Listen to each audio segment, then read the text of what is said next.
morning, Thursday po mga kapiks. At so, ayan, kape po tayo. Kape. Black coffee, Charis. And yun nga din, may natira pa pong cake nung birthday ni Ate Patpat. So, ako lang po yung nagkakape dahil si Ate Isra. Katapos niya lang pong kumain. So, kahapon wala po siyang pasok. Ngayon naman, si Ate Patpat half day lang pero siya naman whole day. So, si Ate Patpat tulog pa po. Mamaya-paya pa po yun. Gigising. Kaya, so, ano to? Ate, nagtualya ay sampay. Huh? Tualya ba? So, kahapon may bisita po ako. Pahabol bisita. Si Ate Lani. Kasi nung birthday ni Ate Patpat, hindi po siya nakapunta dito sa bahay. Dahil yun nga, alas 4 na nagsimula yung birthday ni Ate Patpat. Tapos may message ko siya. Sabi niya, naglalaba daw siya. Tapos, habol na lang siya sa gabi. So, nung gabi naman, malakas yung ulan. Ulan, tsaka hinto, ulan ulit. So, hindi na siya, or tinamad na siguro siyang lumabas. Kaya yun, hindi na nakapunta dito sa bahay. So, kahapon, si Ate Aisa din po, minessage ko na. Sabi ko, punta ka dito sa bahay. Mag-i-snack tayo kasi may natira pang spaghetti tsaka cake nung birthday na Patpat. Sabi niya, tignan ko lang din. So, bali dalawa silang minessage ko ni Ate Lani. So, yung nakapunta lang po si Ate Lani. Tapos nun pagka may spaghetti pa din po, medyo madami pa yung spaghetti. Masarap po kasi yung spaghetti pag malamig. So, nung umuwi siya kahapon, pinadalan ko siya para dun naman sa mga anak niya.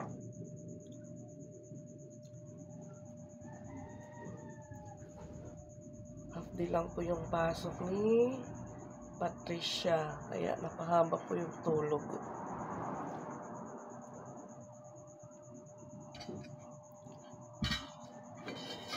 Kape tayo, kape. So, ayan, mag-ano din pala sila, magsisim-break. Mag-sim-break sila siguro start sa November 25 hanggang December 1. Pag December 2, second grading exam na siguro nila. Second quarter. Kasi siguro pagdating na naman ng December 13, start naman ng Christmas vacation hanggang January. Mahaba-haba po yung bakasyon nila ngayon.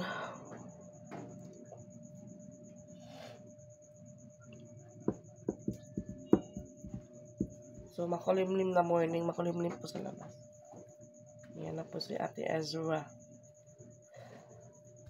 Kung makasabay sila ngayon, kung makasabay si Piang, kasi kahapon si Piang hindi din nakapasok dahil napahaba ang tulog.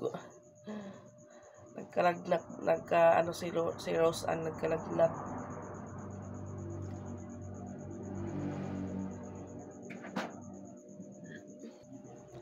Good morning, say good morning.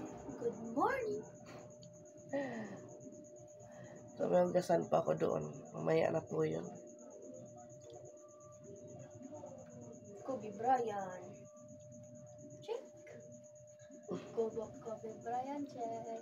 Ano yung pula? Pwede gawin mo sa looton. Oh, pula. Ang pants, may terno nga jacket.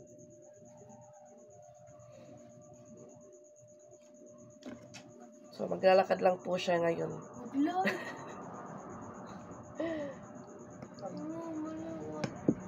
Masarap po yung cake sa Red Ribbon.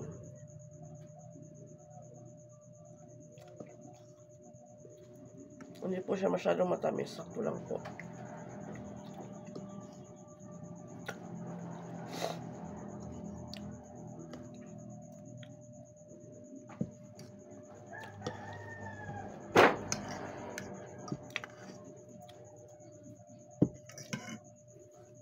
Basta, man na. Hindi era. Say hi. Hi. Oh.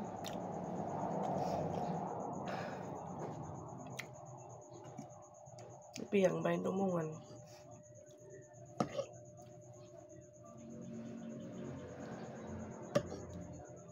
So si Piang nanalo po siya first runner up po siya sa sa book character. So yun nga yung suot niya.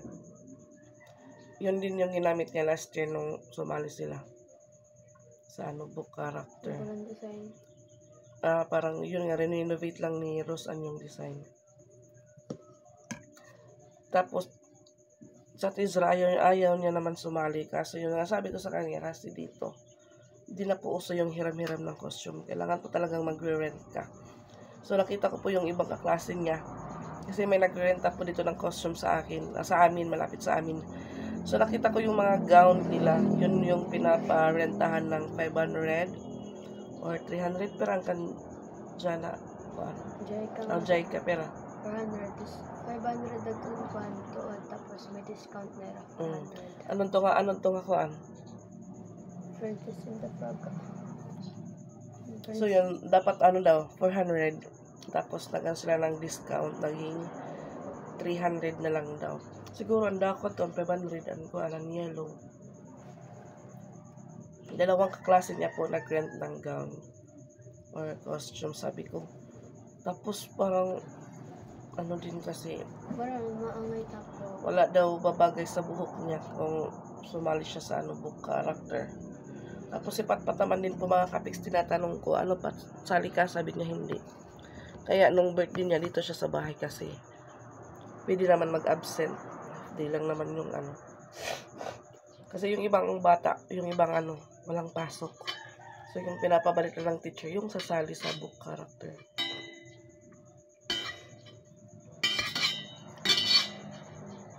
Tapos hindi po ako creative or gumawa ng mga ganong kasi di ko po alam.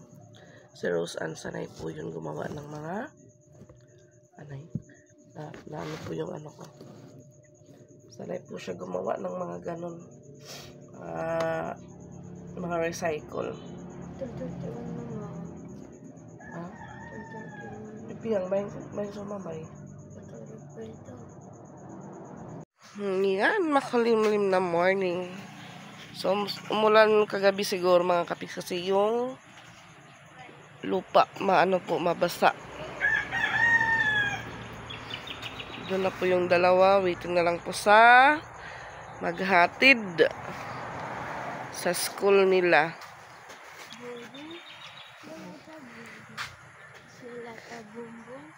Bakit na ka mo exercise? Yan si Piang, para po siyang manifest yang.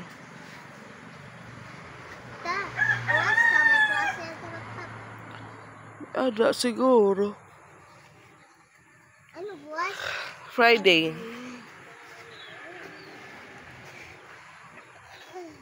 Maning balon. Wow. No need ka dida. Ito mo shoes. Oray ni brush.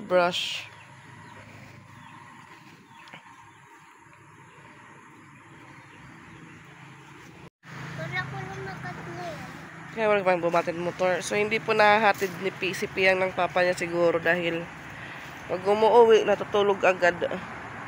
Yung motor, guba. Tapos yung, pala nila, sira yung motor.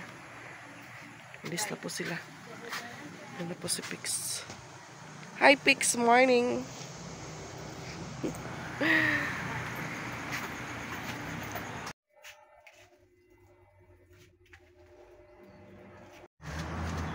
Yan mga kapiks.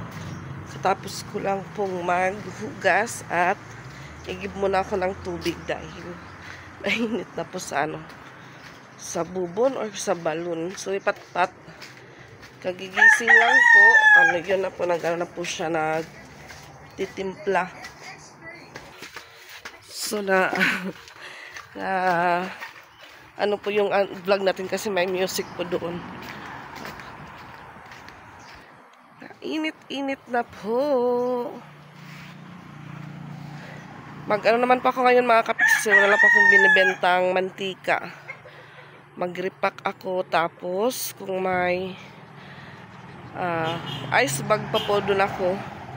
Gawa din pa ako ng ice dahil Wala na din po laman yung ref na gamit nung birthday ni Patpat yung mga yellow. Kaya kailangan gawa ulit ng yellow. Ayan. Balot muna ako ng mantika kahit ilang peraso lang po dahil wala na pong laman yung nalagyan ng mantika. Wala yung Patpatan embudo din.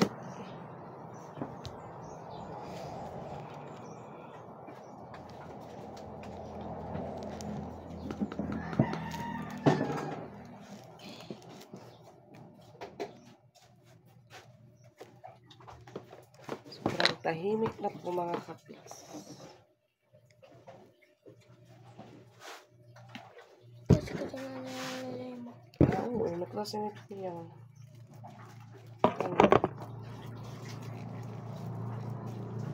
So, mamaya ka natin kanina.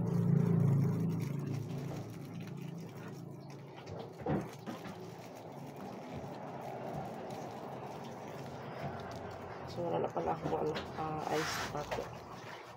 Bili ako mamaya. Gawa ako ng yan.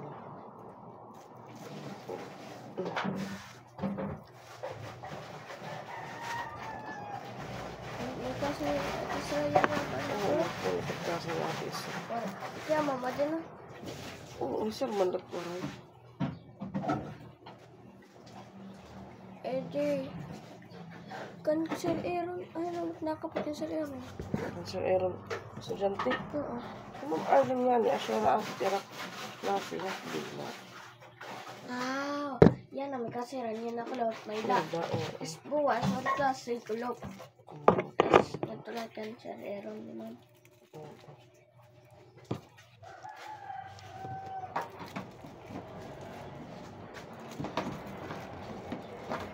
Dito Sir Aaron student. Pero masagot yan. Kaya ito ba? Makukurin yung kunawan yung mga pagto. Ang ina ka sa init ko mga kapiks.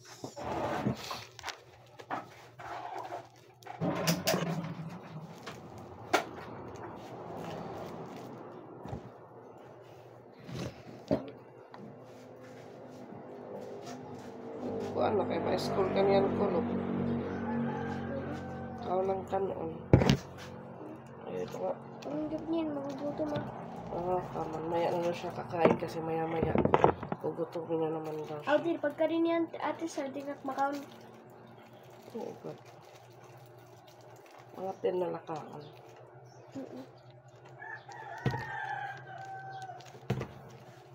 Where is it my wound? Ayaw, ito pa. Ayan, sounds. Look, word. Look, word, mga sarap. Hey guys. Wait, yeah, I didn't know. Hi guys, kadyan. Ano? Sunod?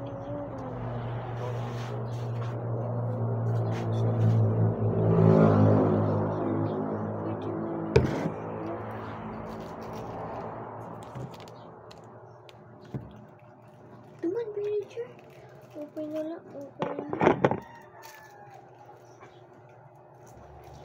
Let's go. Maglalagay naman po si Papa Pix ng Christmas light dahil nakabili po or nakamura-mura sa Shopee.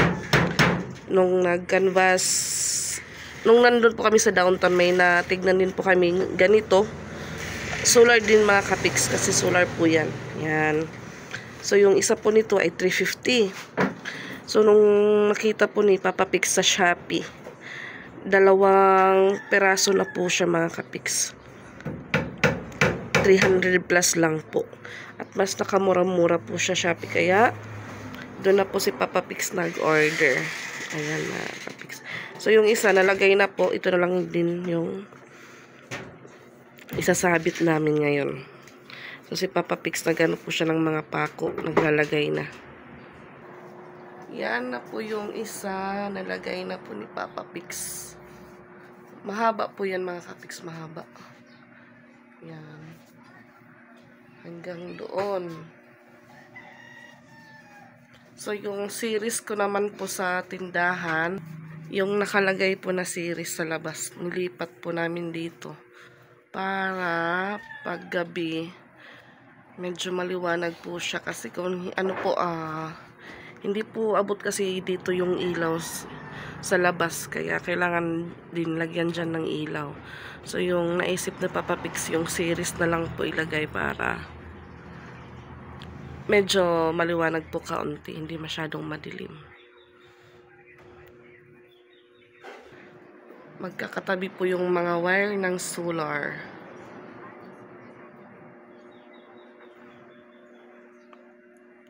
Doon na po mga Pix yung Christmas lights. Nilagay na po ni Papa Pix yung solar sa taas. So, abutin ko naman po kasi baka maputol.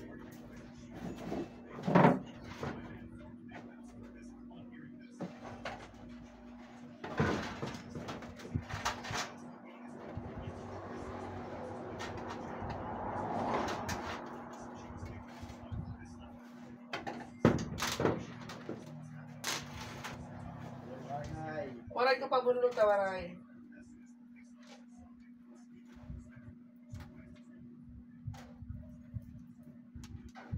Mura na po ito mga kakits. Ha, oo. Parang utro. Wala po kaming Christmas tree, kaya ito na lang po. Pwede pa po siyang gawing ilaw.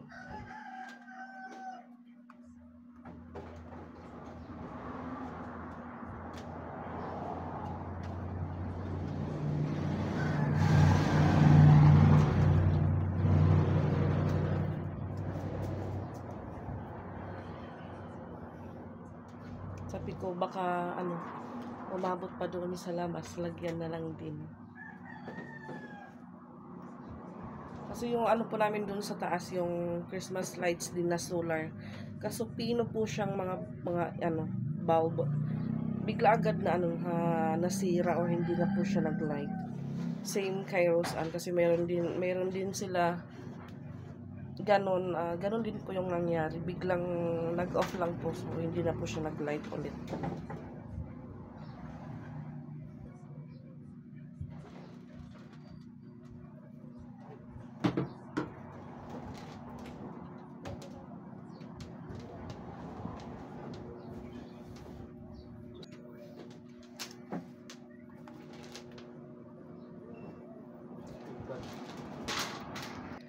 Mas maganda po talagang mag-order sa Shopee. Mas maganda po yung nabili ni Mama Dax na na Christmas tree kasi set na po siya. May mga balls, tapos may na din po Christmas lights na kasama kasi dito sa amin wala po ganun. Kung bibili ka naman po isang lang po siya, isang Christmas tree, wala pa po yung mga design niya. So mas mura po talaga yung nabili ni Mama Dax.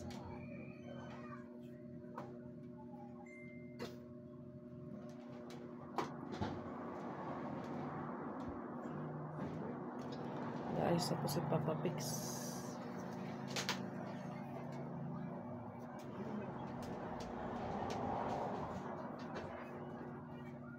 Yun nga po yung kinaganda kasi mahaba. Medyo maluwag po yung malalagyan ng Christmas lights. Yun po si Papa Pix maglagay ng ating Christmas light. Umabot po siya sa labas. Tingnan po natin. At ayan, binuksan na. Oo! Ayan, umabot po siya dito. Oo, duha na.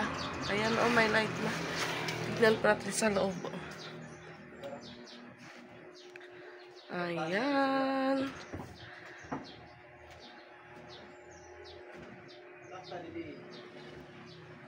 Mas maganda siguro pag madilim na po siya mga Kapix. Maliwanag na kasi kaya hindi pa masyadong nakikita yung kulay niya. Yan.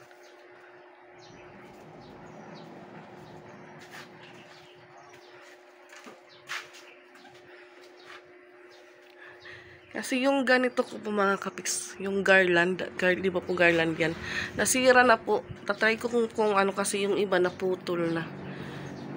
Tatry ko siyang ibalik ulit.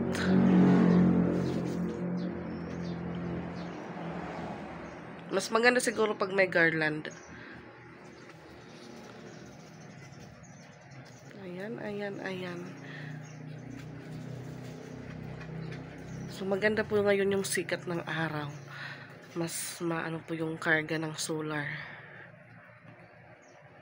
Steady na po yung ano niya. Lights.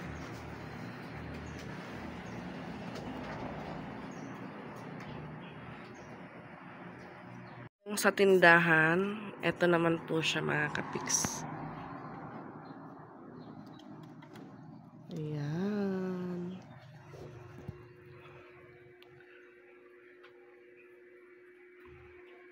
Yan na po yung ano niya sa gabi.